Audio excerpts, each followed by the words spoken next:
Qophiin soorata qalbii amnasaa eegaleetti jira.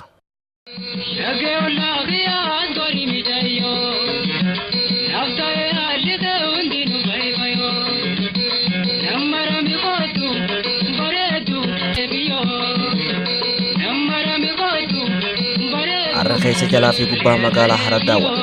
Karaalee qaqallaa magaalaa Harar wal qunnamsiisuu fi daandiilee gurguddaan keessa qaxxaamuruun Harar badhaatee jirti. Daandiilee gurguddaa kanneen keessaa daandii biyyoota ollaatii fi Soomaaliyaa kan wal qunnamsiisu qabdi. Magaalaan Harar seenaa jireenya isii keessatti giddugala daldalaatiif tajaajilaa turtee fi sadarkaa Afrikaatti beekamumtii qabdi. Kanaaf seenaan isiin yeroo mara boontuu fi gabbattuudha. Kanaaf har'allee oomisha biyya teenyatti oomishamaa jiran keessaa Jimaanaa Wadaahii daandii isiin qabdu kanaan keessa qaxxaamura. Nutis har'a kunoo daandii hangafa isii kan magaalattii bakka lamatti addaan dhoosee keessa qaxxaamuru qabanneeti warra daandiin kun guyyayyuu keessummeessaa ooluu keessaa tokko taaneeti jirra ka'a. Hangaduma sagantichaatti turtiin teessan nu faana ta'u jenna.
Siidaan nagayaa bu'uuraalee misooma naannoo Hararii barana hojjette keessaa isii tokkodha. Siidaan kun kan ijaarame daandii guddaa magaalaa Hararii fi Somaalee wal qunnamsiisu bakka addaan boba'ii Dakar irratti kan ijaaramedha. Iddoo kanatti konkolaattonni naannolee garaagaraa irraa dhufan bakka itti wal qunnamanidha. Ammas ittiin addaan ba'anidha. Konkolaattonni kan Harar irraa Somaaleetti imalan kan Somaalee irraa Harar seenan akkasumas daandii kanarraa kan gara istaadiyooma Awaabadiritti imalan bakka itti wal qaxxaamuranidha. Bakka kanatti siidaan ijaaramee tajaajila addaan bobeessaa laachaa jiru kun siidaa nagayaa jaameeti yaamama. Siidaan moggaasni maqaasaa siidaa nagayaa waan jaameef qaba. Innis mallattoo nagayaa waan qabuuf. Qophiin sagantaa soorata qalbii TV Harar magaalaa Harar keessa iddoolee daawwisii daawwachaa ammaan tana bakka ittiin geenye tonna Dakar jaamtete kayyaamamu. Naannoonni kun addabaabaayii Salaam iddoo addabaabaayii nagayaa jaamete kayyaamamu. Addabaabaayii nagayaa kun hiikaa mataa isaa danda'e qaba. Akka aadaa uummata Harariitti bara eeboon afaan ol garagaltee teessutti nageenyi akka hin jirredha. Akka seenaan addeessutti ammoo ammaan tana asirratti akka argaa jirrutti eeboon mallattoon eeboodha afaan gad deebiteetti kan jirtu. Bara kana keessatti ammoo biitiin nagee ta'uu isii kan agarsiisu waggaa ta'u kun asirratti kan mul'atu kun mana Hararii keessatti haalli taa'umsaa mana keessatti kan agarsiisu waggaa ta'u waa hundumaafuu waa'ee addabaabaayii naannawaa Dakar kanatti kan dhaabbate kun siidaan kun barana kan hojjetame barana jechuudha. Waa hundumaafuu qophiin sagantaa soorata qalbii har'a imala isiitiin wantoota jijjiiraa hunda isin daawwachiifti. Isin bakka jirtanitti qaamaa qalbiin sagantaa soorata qalbii faana akka turtan abdii gaarii isiniif hawwina. Hangaruma sagantichaatti turtii gaarii isiniif hawwina. Daandiin kun ammoo gara Baabileetti nama imalteessa. Gara Baabile Soomaaliyaa Jijjigaan kan nama imalteessa nuti ammoo qophii sagantaa soorata qalbiitiin har'aan tana asumarratti daawwanneeti warra imala gaarii hawwinaa fi konkolaataan karaa qaxxaamuree deemuun karaa nagaa hawwinaaf imala keenyatti fufna turtii gaarii.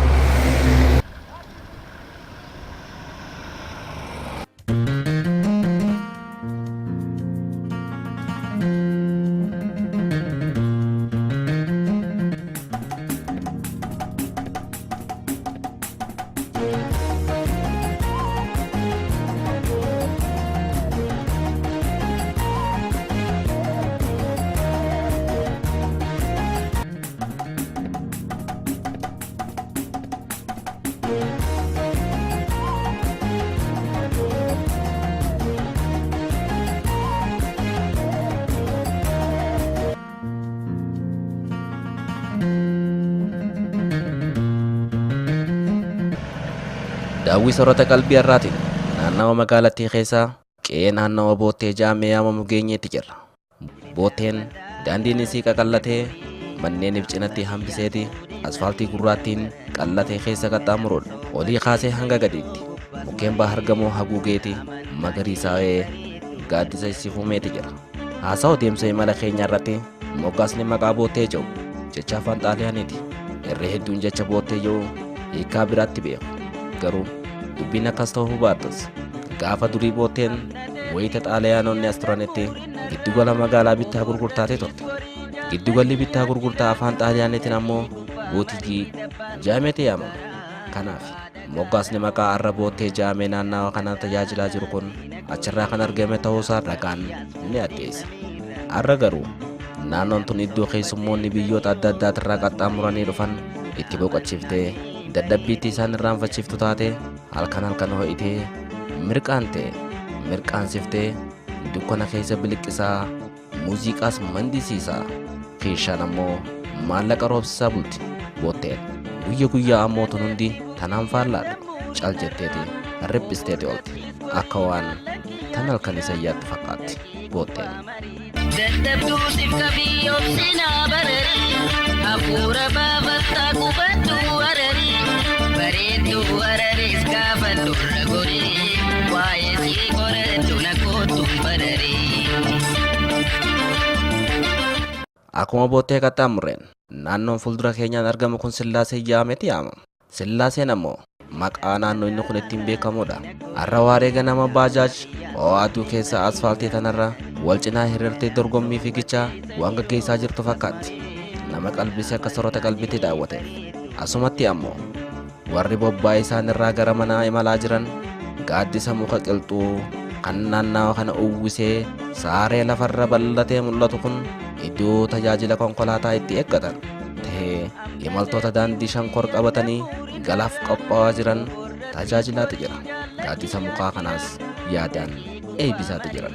Nutis daanduma kana qabanneeti hawaasa kanaa wajjin gara Shankoritti qajeelle.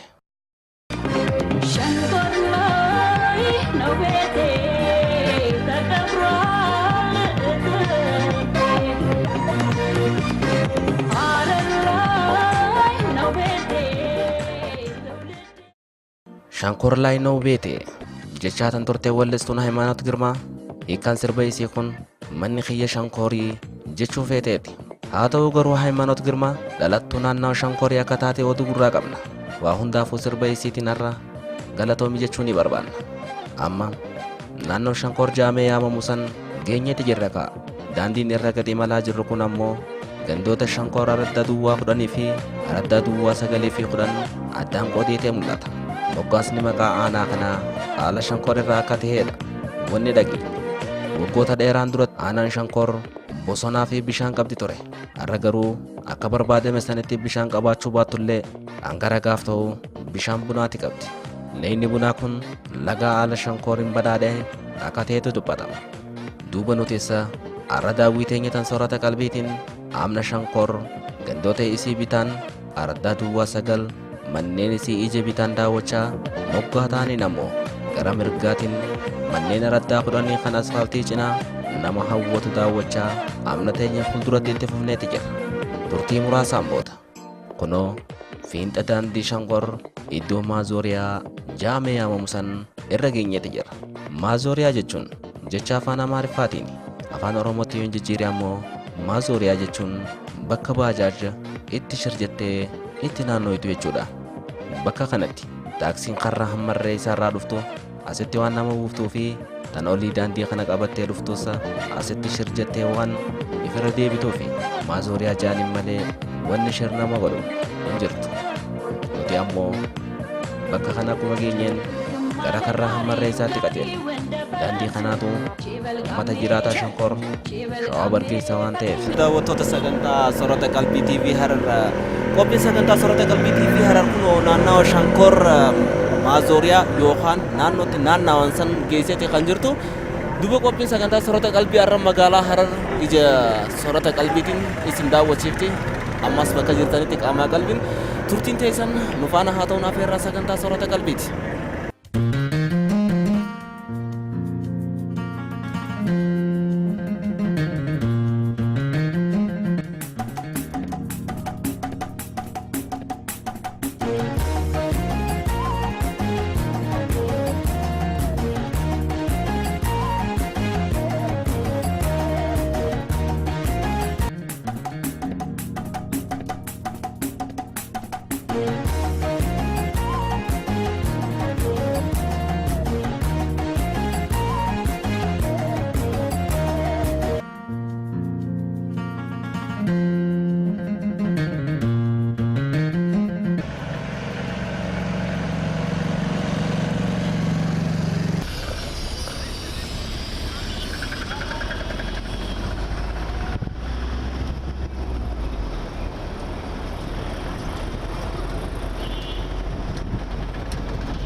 Bakka tiin ammatti argamnu kun kaanaal jaamteeti yaama. Kaanaal maqaa moggaasa naannoo tanaati. Iddoon tun hedduu waan nama ajaa'ibsiisaati qabdi.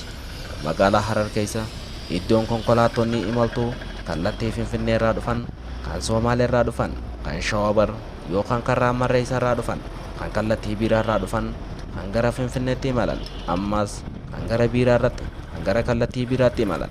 Gosti konkolaataa magaalaa takka keessa qaxxaamuran marti Bajaj TVS fi Forsiin dugduqqee fi konkolaattonni garaagaraa guddaa fi xiqqaas ta'e akkasumattis kan miila lama namaa fi kan miila sadii Bajaj takka illee osoo hin hafin bakka dirree xiqqoo taate tanatti ogeessi tiraafikaa tokkoon malatti akka hoolaa re'ee fi beeyladaa jallaabaatti mataa wal jala kaayanii wal keessa bakka itti wal qaxxaamuraa jiranidha.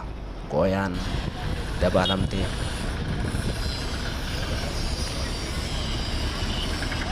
qophiin sagantaa Soorata Qalbii TV Harar keessa magaalaa Hararitti naannoo kanatti kan argamtu. Naannoo kanatti hedduu rakkisaa kan ta'e konkolaataa Bajaj taaksii hundumtuu karaa daandii garaagaraatiin marsanii imala ilmoo namaatiif hedduu nama sodaachisa. Keessattuu konkolaattonni naannoo magaalaa Finfinnee irraa qaxxaamuranii dhufan daandii kanaan karaa keessa magaalaa Harar kan keessa gadi seenan yoo ta'u, magaalaa Harar keessa ammoo gara kallattii biraatti kan imalanis asumaan ba'aniiti gara kallattii biraatti kan imalu. Gara kallattii biraatti fi kanarraan kan dhufu immoo asiin kan imalu.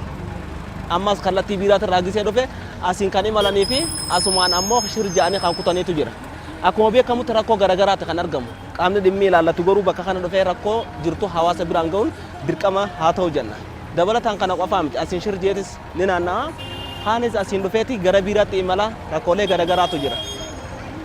Qaamni dhimmi ilaallatu garuu rakkoo bakka tana jirtu yookaan balaa tiraafikaa salphisuudhaaf to'annaan inni godhaa jiru maal fakkaata? Hedduu nama rakkisee bakka kanatti keessattuu warra miilaan imalanii fi qaamni dhimmi ilaallatu qaamaa qalbiidhaan rakkoo bakka tana jirtu itti yaadu jenna.